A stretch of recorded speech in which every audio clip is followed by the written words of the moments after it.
यार सच बताऊं तो बहुत बुरा लगता है जब आप लोग वीडियो पूरी देखकर मजा तो ले लेते हैं लेकिन बिना लाइक और सब्सक्राइब किए निकल जाते हैं।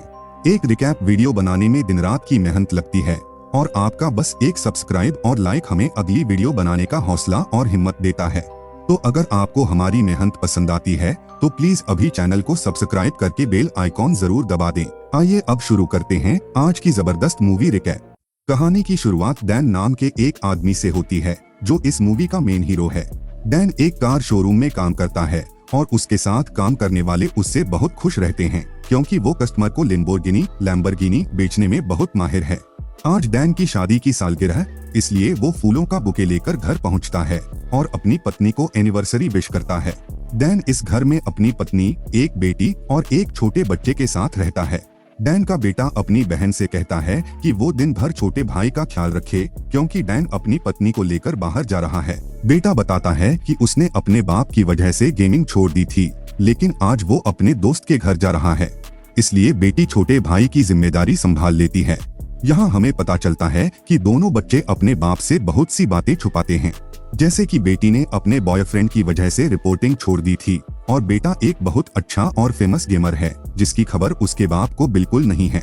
डैन और उसकी पत्नी एक पार्क में जाते हैं और अपने पुराने दिनों को याद करके अच्छा वक्त बिताते हैं, लेकिन तभी कुछ शरारती लड़के उनकी फोटो लेने लगते हैं जिसे डिलीट करने के लिए डैन उनसे कहता है, लेकिन वो मना कर देते हैं और उल्टा उन तस्वीरों को सोशल मीडिया पर पोस्ट कर देते हैं।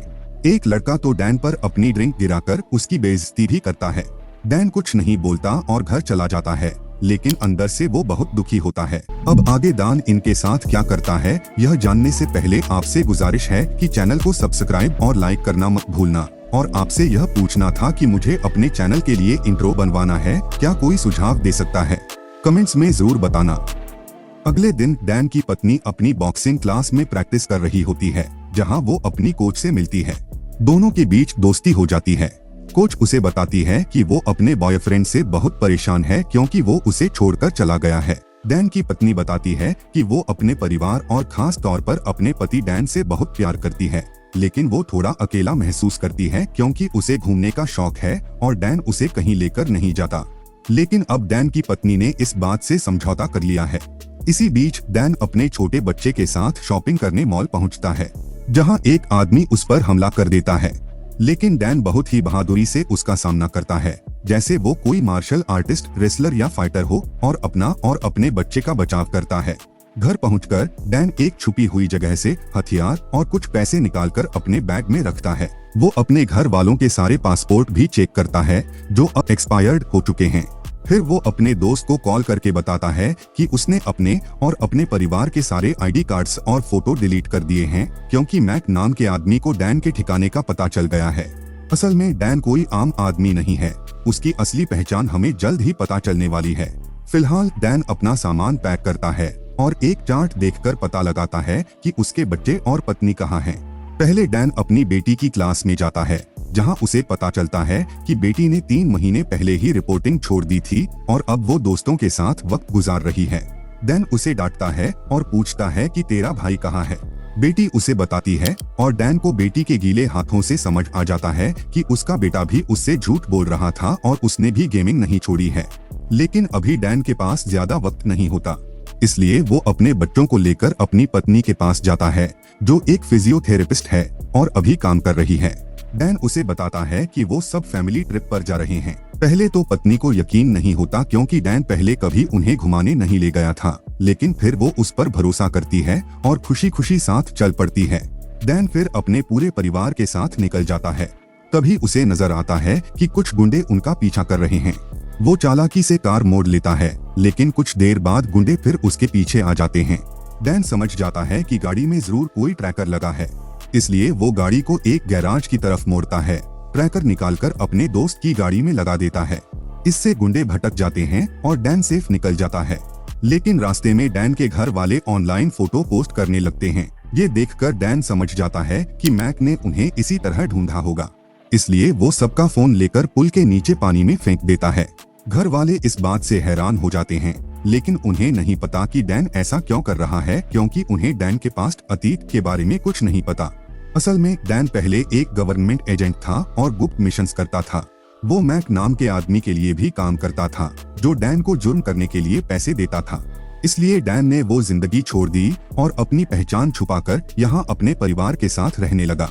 दूसरी तरफ मैक और उसके गुंडे डैन के घर पहुंचते हैं और मैक उनकी फैमिली फोटो को तोड़ देता है। मैक का हैकर बताता है कि वो सोशल मीडिया के जरिए डैन को ढूंढ निकालेगा। फिर डैन एक दुकान पर मैप खरीदता है और एक होटल में 2 रूम्स भी बुक करता है। जब वो बाहर आता है तो देखता है कि एक लड़की उसके बेटे के साथ फोटो ले रही है क्योंकि वो उसकी फैन थी। डैन लड़की से पूछता है कि क्या तुम इसे सोशल मीडिया पर डालोगी? लड़की हाँ कहती है। ये सुनकर डैन अपने घर वालों से झूठ बोलता है कि यहाँ कोई रूम खाली नहीं है, इसलिए हम कहीं और चलते हैं। काफी रात हो चुकी होती है, इसलिए डैन को छोड़कर बाकी सब गाड़ी में ईयरफोन लगाकर सो जाते हैं। फिर डैन को कुछ लोग दिखते हैं जो उस पर नजर रखे हुए थे और गाड़ियों में उसका पीछा कर रहे थे। डैन एक एक करके उनका सामना करता है और उन्हें खत्म करना शुरू कर देता है। अगली सुबह डैन अपनी बेटी के स्कूल पहुंचता है। बेटी कहती है कि वो पास में रहने वाले अपने दोस्त से मिलना चाहती है। हालांकि उसकी माँ कहती है कि शायद वो आगे बढ़ चुका होगा, लेकिन बेटी फिर भी जाने की जिद करती है। डैन की नजर एक आदमी पर पड़ती है जो काफी देर से उसकी बेटी को घूर रहा होता है। डैन चालाकी से उसे एक कमरे में ले जाता है, लेकिन वो कोई गुंडा नहीं बल्कि एक आम बंदा होता है। अभी वो बात ही कर रहे होते हैं कि एक असली गुंडा वहां आकर डैन पर हमला कर देता है। डैन उसकी अच्छी पिटाई करता है और अपने परिवार के पास वापस आ जाता है। उनकी बेटी अपने दोस्त से मिलने गई थी और ये देखकर दुखी हो जाती है कि वो लड़का पहले से एक लड़की के साथ कमरे में है, यानी वो उसे धोखा दे रहा था। वो रोती हुई गाड़ी में आकर बैठ जाती है।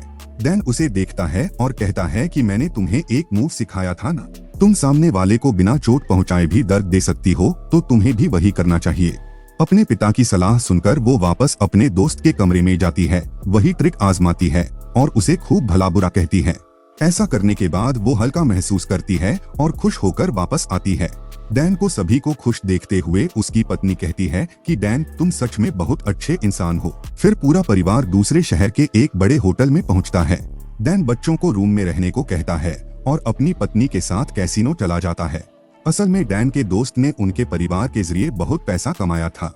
डैन अपनी पत्नी को अपनी असलियत और आगे के खतरों के बारे में सच बताने ही वाला होता है, लेकिन जैसे ही डैन और उसकी पत्नी वहां से निकलते हैं, उनके दोनों बच्चे छोटे भाई को लेकर पास ही चल रहे एक गेमिंग इवेंट में पहुंच जाते हैं। वहां एक गेमिंग कंपटीशन होने वाला होता है और डैन का बेटा उसमें हिस्सा ले रहा होता है। डैन और उसकी पत्नी अच्छा वक्त बिता रहे होते हैं। एक वेटर पत्नी से फ्रेंच में बात करता है तो डैन फ्रेंच एक्सेंट में जवाब देता है। उसकी पत्नी हैरान होकर डैन से और फ्रेंच बोलने को कहती है। डैन फिर फ्रेंच में ही पूरा सच बता देता है, लेकिन पत्नी को फ्रेंच समझ नहीं आती। वो अपने रूम में जाते हैं, जहां बाहर से डैन पर गोली चलाई जाती है। अंदर एक गुंडा उसकी पत्नी को पकड़ लेता है और डैन से कहता है कि पहले तेरी पत्नी मरेगी और फिर गेमिंग जोन में तेरे बच्चे। लेकिन डैन कहता है कि कोई नहीं मरेगा और एक ही झटके में उस गुंडे का काम तमाम कर देता है। फिर वो गेमिंग जोन पहुंचते हैं और बच्चों को सही सलामत देखकर खुश हो जाते हैं। डैन अपने बच्चों को लेकर निकलता है और उन्हें बताता है कि वो पहले एक किलर था, लेकिन बच्चे इस बात को मजाक समझकर हंसने लगते हैं। तभी कुछ गुंडे उन पर फायरिंग कर देते हैं। डैन अपने परिवार को बचाने के लिए गुंडों को मार देता है। फिर वो एक सस्ते होटल में चेक इन करते हैं, जहां डैन अपने परिवार को पूरी सच्चाई बताता है। उसकी माँ छोटी उम्र में ही गुजर गई थी, फिर वो आर्मी में शामिल हो गया था, लेकिन फिर वो मैक नाम के आदमी से मिला और उसके साथ काम करने लगा क्योंकि उसे लगता था कि वो गलत लोगों को मार रहा है। लेकिन बाद में डैन को पता चला कि मैक असल में एक बुरा आदमी है जो अच्छे लोगों को मारने के कॉन्ट्रैक्ट लेता है, इसलिए उसने मैक को छोड़ दिया। अब जबकि मैक ने 40 लोगों को मार दिया है, मैक के गुंडे डैन को ढूंढ रहे हैं। डैन ने अपने परिवार के लिए पासपोर्ट बनवाए थे ताकि वो देश छोड़कर किसी सेफ जगह जा सकें। लेकिन डैन का सच सुनने के बाद उसकी पत्नी और बच्चे उस पर भरोसा नहीं करते और किसी को मारने से मना करके वहां से चले जाते हैं। पत्नी बहुत गुस्से में होती है। फिर डैन की पत्नी अपनी दोस्त कोच को फोन करती है और बताती है कि मैं और मेरा परिवार यहाँ से जा रहे हैं। डैन ये बात सुन लेता है। अगली सुबह पूरा परिवार निकल जाता है और डैन को अकेले छोड़ देता है।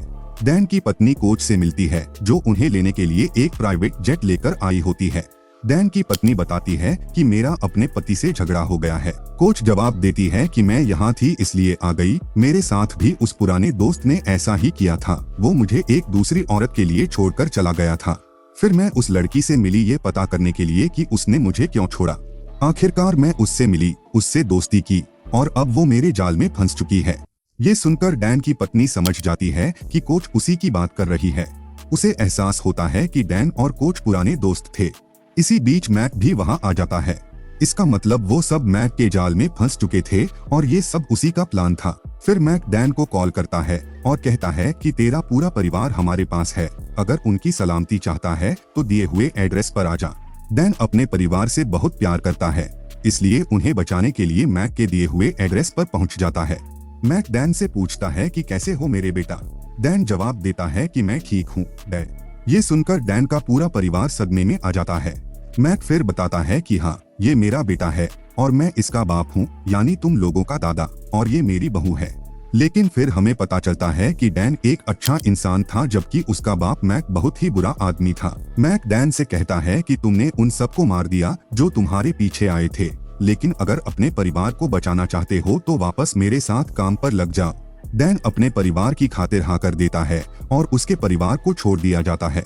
लेकिन जब वो बाहर आते हैं तो दोनों बच्चे कहते हैं कि हमारे पापा दुनिया के सबसे अच्छे बाप हैं, हमें उन्हें अकेले नहीं छोड़ना चाहिए, हमें उनकी मदद करनी चाहिए जैसे वो हमेशा हमारे लिए करते थे। डैन की पत्नी बच्चे का डायपर एक गुंडे के मुंह पर फेंककर उसे नीचे गिरा देती है। इसी बीच कोच डैन के पास आती है और कहती है कि मैं तुमसे प्यार करती हूँ और तुम मेरे हो। डैन उससे प्यार का नाटक करता है और जैसे ही मौका मिलता है उसे बेहोश कर देता है। तभी डैन का परिवार भी अंदर आ जाता है। डैन अब ऐलान करता है कि वो अब कभी झूठ नहीं बोलेगा और एक अच्छा पति और बाप बनने की पूरी कोशिश करेगा। डैन के बेटे के पास उसका ड्रोन होता है। इसी बीच मैक को पता चल जाता है कि उसका एक आदमी मिसिंग है। डैन अपने बेटे से कहता है कि बेटा, मुझे तुम्हारी मदद चाहिए, ड्रोन के जरिए गुंडों की लोकेशन देखते रहो और मुझे बताते रहो। इसके बाद क्या होता है, पूरा परिवार मिलकर गुंडों को खत्म करने निकल पड़ता है। पहले एलिवेटर में एक धमाका होता है और फिर डैन एक एक करके गुंडों को मारकर नीचे फेंकना शुरू करता है। डैन की पत्नी बच्चों के साथ छत पर आती है, जबकि कोच होश में आने के बाद ऊपर जाकर डैन से लड़ने लगता है। नीचे मैक ड्रोन पर गोली चलाकर उसे तबाह कर देता है, जिससे मैक और डैन के बीच जबरदस्त लड़ाई होती है। छत पर डैन की पत्नी एक डंडे से कोच को हमेशा के लिए खत्म कर देती है। दूसरी तरफ मैक डैन को मारने ही वाला होता है कि तभी उसकी पत्नी बच्चों के साथ वहां पहुंच जाती है। उसकी बेटी मैक को बातों में उलझा लेती है और मौका देखते ही डैन डंडे से मैक को मारकर बेहोश कर देता है। डैन अपने पूरे परिवार के साथ वहां से निकल जाता है और पुलिस पहले ही वहां पहुंच चुकी होती है। फिर हमें कुछ वक्त बाद का सीन दिखाया जाता है, जहां मैक पुलिस की हिरासत में है और डैन की बेटी खुद रिपोर्टिंग दोबारा शुरू करके इस न्यूज को कवर कर रही है। सबकी जिंदगी अब नॉर्मल हो चुकी है। डैन लोगों को सेफ्टी ट्रेनिंग देता है, जबकि उसकी पत्नी स्कूल में बच्चों को ट्रेन करती है। डैन अपने बेटे के टैलेंट को देखकर उसे गेम्स खेलने की इजाजत दे देता है। पूरा परिवार बहुत खुश है क्योंकि वो सब अपनी जिंदगी में वही कर रहे हैं जो वो करना चाहते थे। इस खुशगवार अंत हैप्पी एंडिंग के साथ ये फिल्म खत्म हो जाती है।